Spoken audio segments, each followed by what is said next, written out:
और मैं हूं आपके साथ आयुषी सिंह। आप लोग करते हैं आज की तमाम बड़ी खबरों की ओर। पिछले 30 सालों से अपने सपनों के आशियाने का ख्वाब देख रहे प्लॉट धारक आज भी परेशान हैं। संस्था के सदस्यों का कहना है कि संस्था के कर्ताधर्ताओं और सहकारिता विभाग के कारण वीर सावरकर और नव आनंद गृह निर्माण सोसाइटी के हजारों सदस्य पिछले कई सालों से परेशान हो रहे हैं। उनका कहना है कि सेक्टर ए, बी, सी के निर्माण कार्य और वहां रह रहे रहवासियों को देखकर सभी ने प्लॉट लिए थे। संस्था द्वारा सेक्टर डी में प्लॉट विकसित कर सदस्यों को देने का वादा किया गया, लेकिन वर्षों तक सेक्टर डी की जमीन पर कोई विकास कार्य नहीं हुआ। भूमि के विकास को लेकर संस्था और आईडीए के बीच कोर्ट में मामला पहुंचा और संस्था द्वारा बताया गया कि आईडीए के हित में फैसला आया है। पिछले काफी समय से रहवासी अपनी मांगों को लेकर संघर्ष कर रहे हैं। वहीं इस मामले में शासन द्वारा शिकायत मिलने पर जांच कराई गई और जांच प्रतिवेदन में कमियां पाई गई, जिसके बाद को ऑपरेटिव एक्ट के तहत कार्यवाही करने की बात कही जा रही है। वही मामले में सहकारिता विभाग के उपायुक्त एमएल गजभिये का कहना है कि इस मामले में जांच कराई गई है और ब्याज सहित राशि सदस्यों को देने की बात कही है। वहीं दूसरी ओर संस्था के सदस्यों ने इस पूरे मामले में अन्याय की बात कही है। उन्होंने ब्याज सहित पैसा लेने से इनकार कर दिया है।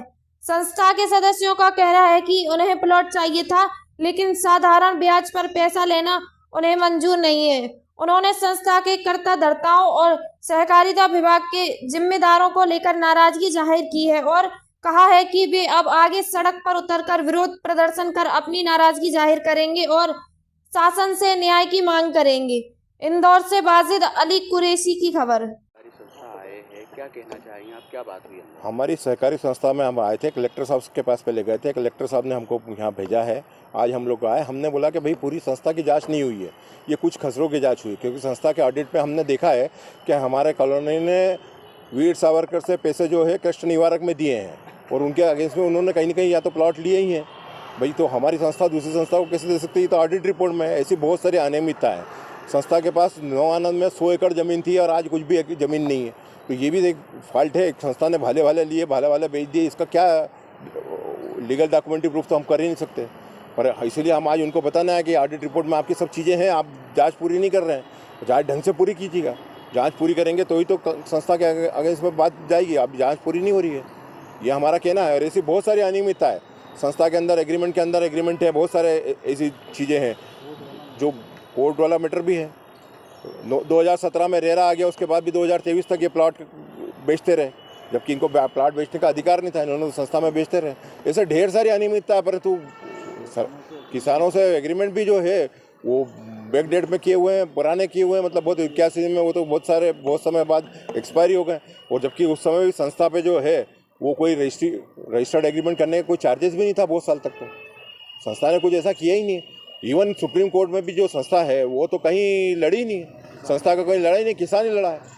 संस्था तो कहीं लड़ी नहीं, हम मेंबर हों तो कहीं है ही नहीं। हम मेंबर कहाँ डिफॉल्टर, हम लोगों ने तो ईमानदारी से जो उसने पैसे मांगे दिए हैं, इसलिए आज हम लोग सड़क पे हैं। सुप्रीम कोर्ट का वर्डिक्ट आ गया है, डबल बेंच की उन्होंने जो आदेश है उसको खारिज करा है, जो है सहकारिता विभाग अब आपको ब्याज सहित पैसे देने के लिए तैयार है, तो क्या उसके? नहीं, हम तैयार नहीं है। 12% ब्याज का उन्होंने लिखित में दिया है। 12% ब्याज कंपाउंड इंटरेस्ट तो है नहीं, सिंपल इंटरेस्ट को लेके देने के लिए उसको ब्याज पे पैसे थोड़ी दिए हमने तो प्लाट पे पैसे दिए। और उस समय के सोने की कीमत और आज के सोने की कीमत निकाल लो आप। भाई हमारा कहना है कि अगर संस्था अभी, क्योंकि इसी संस्था पर 18% तो कंज्यूमर फोरम का निर्णय है, संस्था ने कंज्यूमर फोरम ने इसी संस्था के ऊपर निर्णय दिया कि 18% ब्याज सहित पैसे दिए जाए, तो 12% हम क्यों ले लेंगे? दूसरी बात, 12% कंपाउंड इंटरेस्ट है तो भी मेंबर कुछ सोचे। भाई पैसे दिए तो उसका ब्याज तो मिलना चाहिए ना।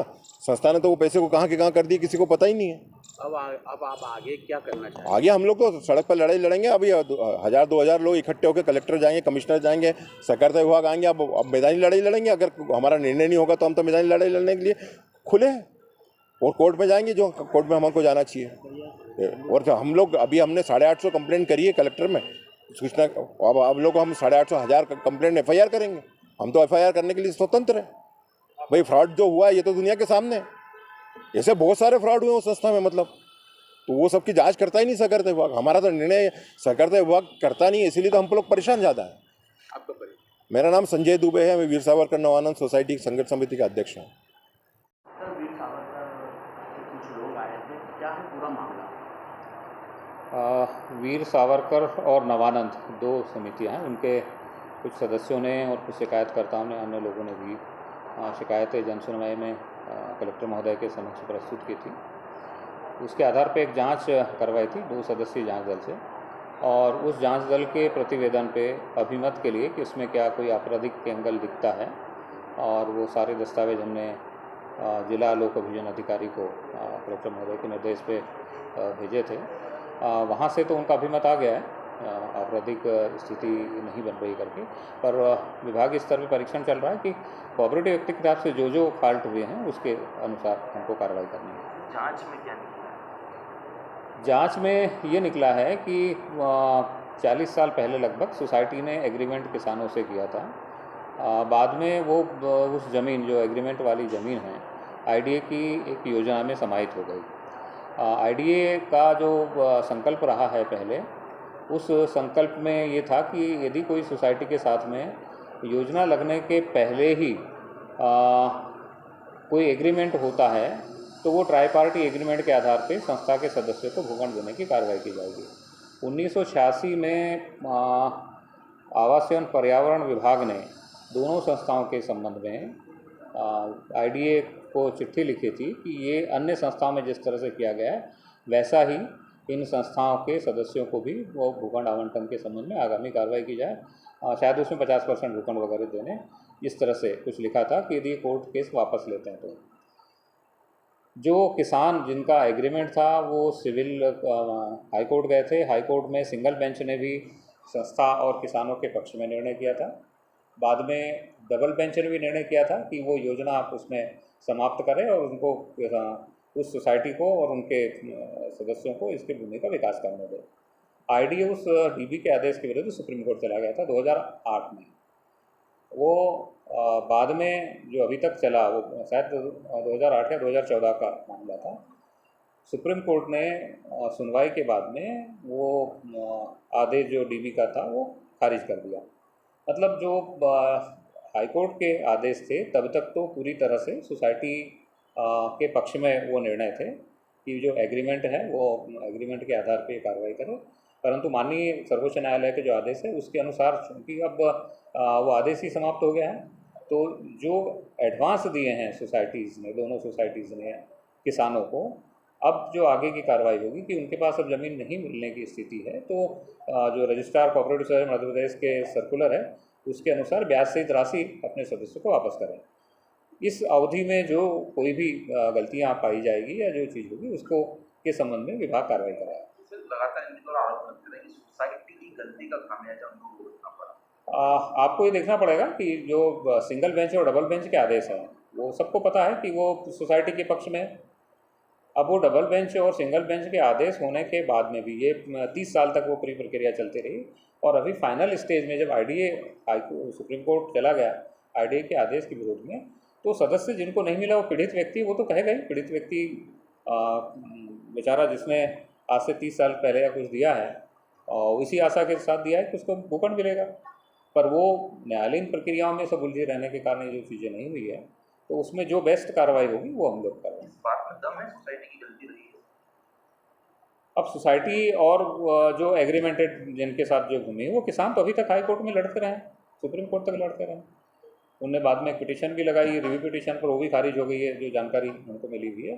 तो अब जो स्थिति है, आज की स्थिति में चूँकि भूखंड उनको मिलने की स्थिति नहीं दिख रही है, तो वो जो संस्था कोऑपरेटिव के नियमों के हिसाब से जो कार्रवाई करना है वो कर रही है।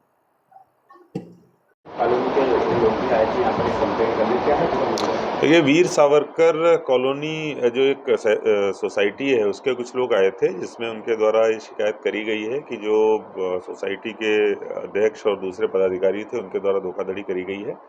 जांच कराई गई थी, जांच प्रतिवेदन में कमियां पाई गई हैं और कोऑपरेटिव जो एक्ट है उसके तहत कार्रवाई आगे करी जा रही है। आपराधिक प्रकरण बनता है नहीं बनता है, इसमें डीपीओ के द्वारा एक अभिमत लिया गया था जिसमें उनके द्वारा कहा गया था कि इसमें आपराधिक प्रकरण न बन के कोऑपरेटिव एक्ट के तहत कार्रवाई होनी चाहिए, जो ऑलरेडी प्रारंभ हो चुकी है। अगर भविष्य में कुछ नए तथ्य संज्ञान में आएंगे तो इस हिसाब से कार्रवाई होगी। क्या हो रहा है आपके जिले, आपके प्रदेश में, खबरों से अपडेट रहने के लिए चैनल को लाइक और सब्सक्राइब करें।